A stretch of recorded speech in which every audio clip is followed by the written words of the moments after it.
Assalamualaikum warahmatullahi wabarakatuh. Halo semuanya, perkenalkan nama saya Nika Dekyuli dengan NIM A121-2510-006. Nah, pada kesempatan kali ini saya akan menjelaskan materi atau menjelaskan hasil dari resume saya mengenai materi wawasan Nusantara yang dibawakan oleh kelompok 5 tadi. Nah, jadi wawasan Nusantara adalah cara pandang dan sikap bangsa Indonesia terhadap diri sendiri dan lingkungannya berdasarkan Pancasila dan Undang-Undang Dasar 1945 dengan mengutamakan persatuan dan kesatuan wilayah dalam penyelenggaraan kehidupan bermasyarakat, berbangsa, dan bernegara. Nah, dasar wawasan Nusantara itu ada dua. Yang pertama ada Pancasila, dan yang kedua ada Undang-Undang Dasar 1945. Nah, yang pertama itu Pancasila. Pancasila menjadi ideologis karena nilai-nilainya mengajarkan persatuan, keadilan, toleransi, dan gotong royong.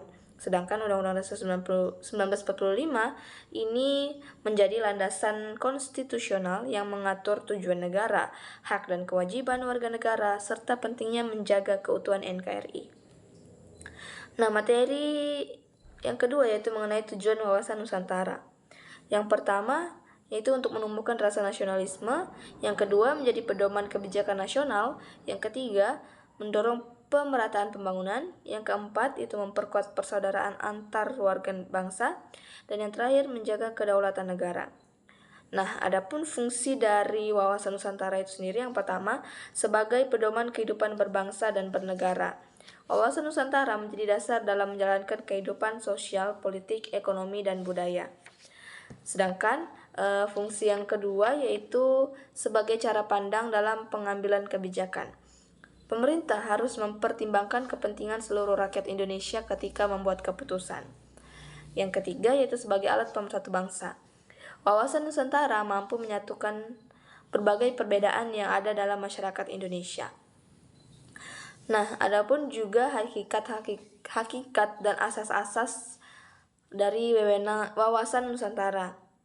Hakikatnya itu adalah mengutamakan kepentingan bangsa dan negara di atas kepentingan pribadi maupun kelompok. Dan asas-asas dari wawasan Nusantara ini ada 6. Yang pertama, kepentingan bersama. Semua kebijakan harus mengutamakan kepentingan nasional. Yang kedua, ada keadilan. Nah, keadilan ini artinya setiap warga negara berhak memperoleh perlakuan yang adil dan perlakuan yang sama. Nah, yang ketiga itu kejujuran. Artinya, kejujuran itu menjadi dasar dalam kehidupan bermasyarakat dan bernegara. Yang keempat ada solidaritas. Artinya, masyarakat harus saling membantu dan mendukung. Yang kelima ada kerjasama. Kerjasama artinya pembangunan bangsa membutuhkan kerjasama seluruh elemen masyarakat. Yang terakhir yaitu kesetiaan terhadap bangsa. Warga negara harus setia kepada Pancasila, Undang-Undang Dasar 1945, dan NKRI. Nah, materi yang terakhir yaitu mengenai unsur dasar wawasan Nusantara. Nah, adapun unsur-unsur dasar dari wawasan Nusantara itu ada 3 unsur utama. Yang pertama itu wadah. Wadah itu adalah wilayah Indonesia yang meliputi daratan, perairan, udara,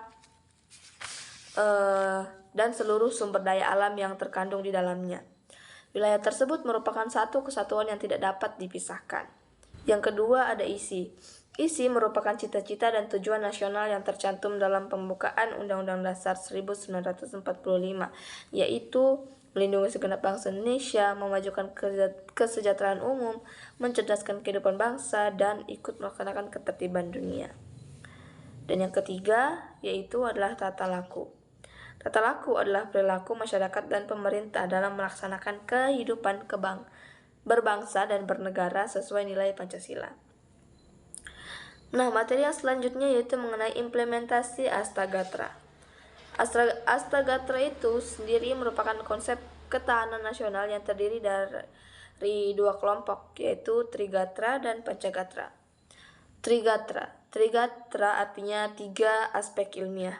Yang pertama itu adalah letak geografis. Indonesia berada di antara 2 benua Asia dan benua Australia, serta 2 Samudra Hindia dan Samudra Pasifik. Nah, posisi ini sangat strategis bagi perdagangan internasional. Yang kedua adalah kekayaan alam. Indonesia memiliki sumber daya alam yang melimpah seperti minyak bumi, gas alam, batu bara, hasil laut, dan hutan tropis. Yang ketiga ada penduduk. Jumlah penduduk yang besar merupakan potensi pembangunan apabila kualitas sumber daya manusianya ditingkatkan. Nah, yang kedua itu adalah Pancagatra. Tadi kita bahas mengenai Trigatra, sekarang kita membahas mengenai Pancagatra. Pancagatra itu adalah 5 aspek sosial. Pada aspek ini terdapat 5 bagian aspek, yaitu politik, ideologi, ekonomi, sosial budaya, dan pertahanan dan keamanan. Nah, materi selanjutnya itu mengenai wawasan Nusantara sebagai geopolitik Indonesia. Geopolitik adalah ilmu yang mempelajari tentang hubungan antara kondisi geografis dan kebijakan politik suatu negara. Bagi Indonesia, geopolitik itu berarti seluruh wilayah Indonesia dipandang sebagai satu kesatuan politik, ekonomi, sosial budaya, serta pertahanan dan keamanan. Contohnya, laut itu bukan pemisah antar pulau, tetapi penghubung. Yang kedua, seluruh sumber daya alam digunakan untuk kemakmuran rakyat Indonesia. Yang ketiga, ancaman terhadap suatu daerah dianggap sebagai ancaman terhadap seluruh bangsa. Jadi, itu adalah beberapa contoh mengenai geopolitik di Indonesia.